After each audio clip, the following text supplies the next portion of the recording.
Em 1959, quando Fidel Castro anunciou para o mundo que sua revolução era comunista e passou a ser apoiado por Moscou e a União Soviética, criou um programa de financiamento de grupos de guerrilha na América Latina.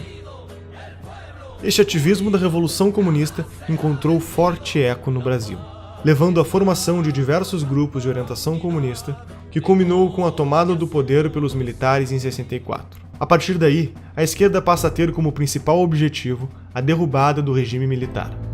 Além das mudanças educacionais que estavam em curso no Brasil, decorrentes do programa da Pedagogia do Oprimido, que foi implementado pelo patrono da educação brasileira, Paulo Freire, nos anos 70 surge o caloroso debate universitário a respeito do futuro do comunismo no Brasil.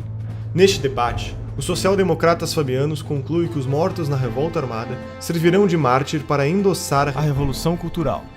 O movimento foi facilitado pelos próprios militares, que consideravam mais importante combater a esquerda armada, enquanto davam espaço à esquerda cultural.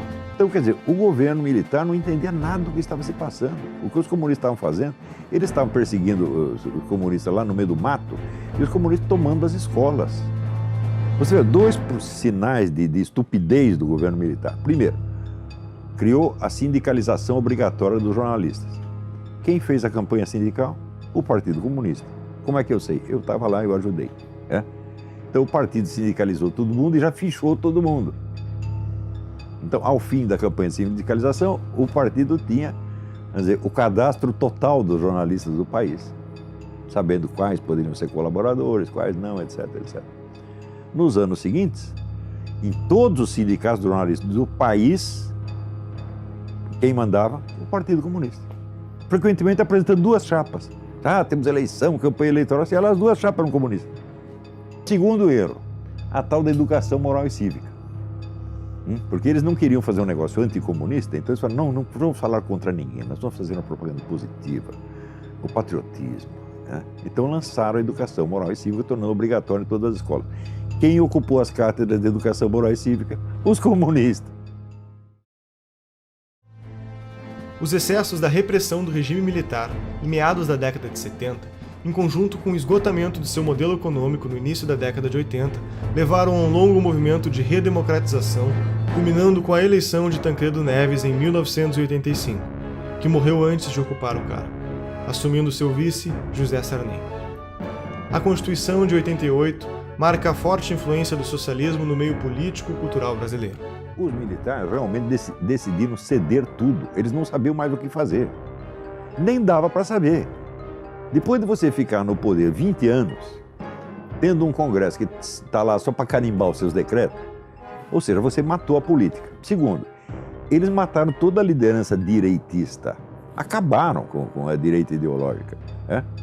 Por quê? Porque eles tinham uma mentalidade tecnocrática. Ainda a herança do positivismo. Você aqui, Augusto Comte era contra a política. Ele achava que as questões têm que ser resolvidas por técnicos e cientistas, sem, vamos dizer, o debate ideológico. E os milicos acreditavam nisso, porque eram positivistas desde o tempo do Império. Sobrou essa mentalidade positivista na cabeça de pessoas que nem sabem quem é Augusto Comte. Você pega todos esses generais, quantos leram Augusto Comte? Nenhum, mas sobrou isso. Com essa mentalidade tecnocrática positivista, eles achavam que tinha que reprimir toda a atividade política e transformaram os políticos em simples office boys. Ora, enquanto isso, a esquerda estava se organizando, se fortalecendo e entrando num autoexame muito profundo.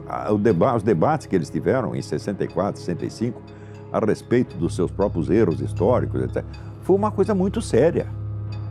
Então, a esquerda estava se organizando e se fortalecendo ideologicamente, culturalmente, estrategicamente, enquanto o governo, os gênios, os golberis, desmantelavam ideologicamente a direita.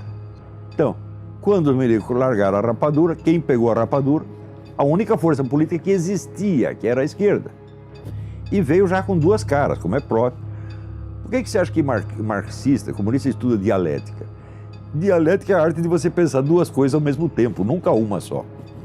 Então, quando se cria, por exemplo, o PT e PSDB, já foi com essa ideia. O Lula sintetizou isto há muitos anos atrás, quando ele disse: eu e o José Serra inauguramos uma nova modalidade de política.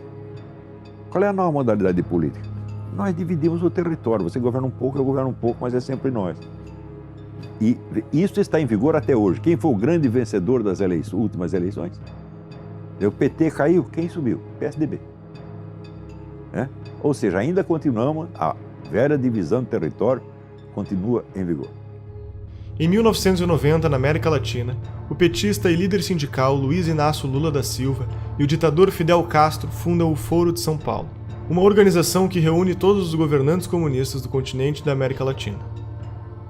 Com mais de uma centena de partidos e várias organizações criminosas ligadas ao narcotráfico, como as Farc e o MIR chileno, no decorrer de suas reuniões feitas ao longo de 26 anos de existência, estratégias e planos de ação para expandir a revolução.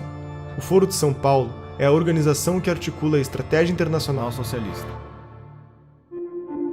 Em 1994, o Partido Social Democrata Brasileiro elege Fernando Henrique Cardoso como presidente, que começará um amplo programa de incentivo às políticas estatais. O processo fabiano se deu com sucesso ao longo dos 8 anos do governo FHC que precederam a era lulopetista e o governo Dilma. O Brasil estava a caminho da utopia. Estaríamos rumo a uma revolução que nos foi contada aos poucos? Seriam todos os partidos brasileiros ideologicamente idênticos e metodologicamente diferentes? Você reconhece este Brasil?